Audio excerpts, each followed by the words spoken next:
I want to distinguish, if you're confused, between the two types of loops. Firstly, you have the inner loop. This is, for example, if you give the AI a mission, like, review my website, let me know how I can improve. This could technically, even though it's one prompt, constitute as a loop if you use /loop, because the AI will orchestrate a set of actions looping internally in order to achieve the goal of reviewing a website. So it will try something. So, it might scan the website. It'll check if the scan was correct. If it failed, it would fix it, and then it will try again, and it will go through this process. Then it will give feedback. It'll check if its own work actually was good and if the feedback was correct, and then it will try it, and then it will fix it again.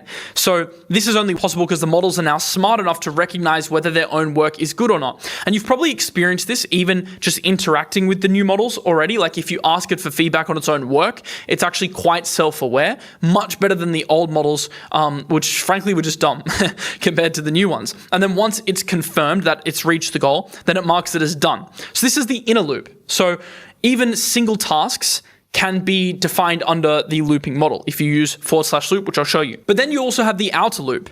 This is essentially a job which happens indefinitely, and you can also set it on a schedule, which I'll show you. So it'll run the job at certain time intervals, and it will just keep running, and it will just keep self-improving. These are purely autonomous things. For example, if you are on YouTube, you could use a loop on Claude Code to scan your competitor channels and make a log of their videos and what's outperforming and the statistics after certain timeframes. And it can just keep updating a document around the clock.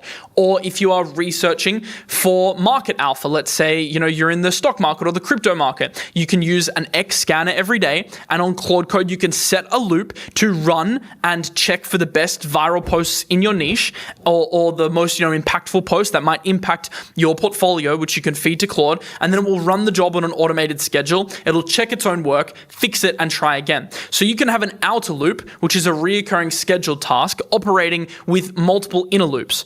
And you don't need to get too confused here, by the way. I'll show you the exact way to do it. Claude actually does this on your behalf. It's not like you need to tell it, do an inner loop within an outer loop. No, it automatically does this. When you use /loop, it can automatically orchestrate. So I'm just trying to explain, how it actually works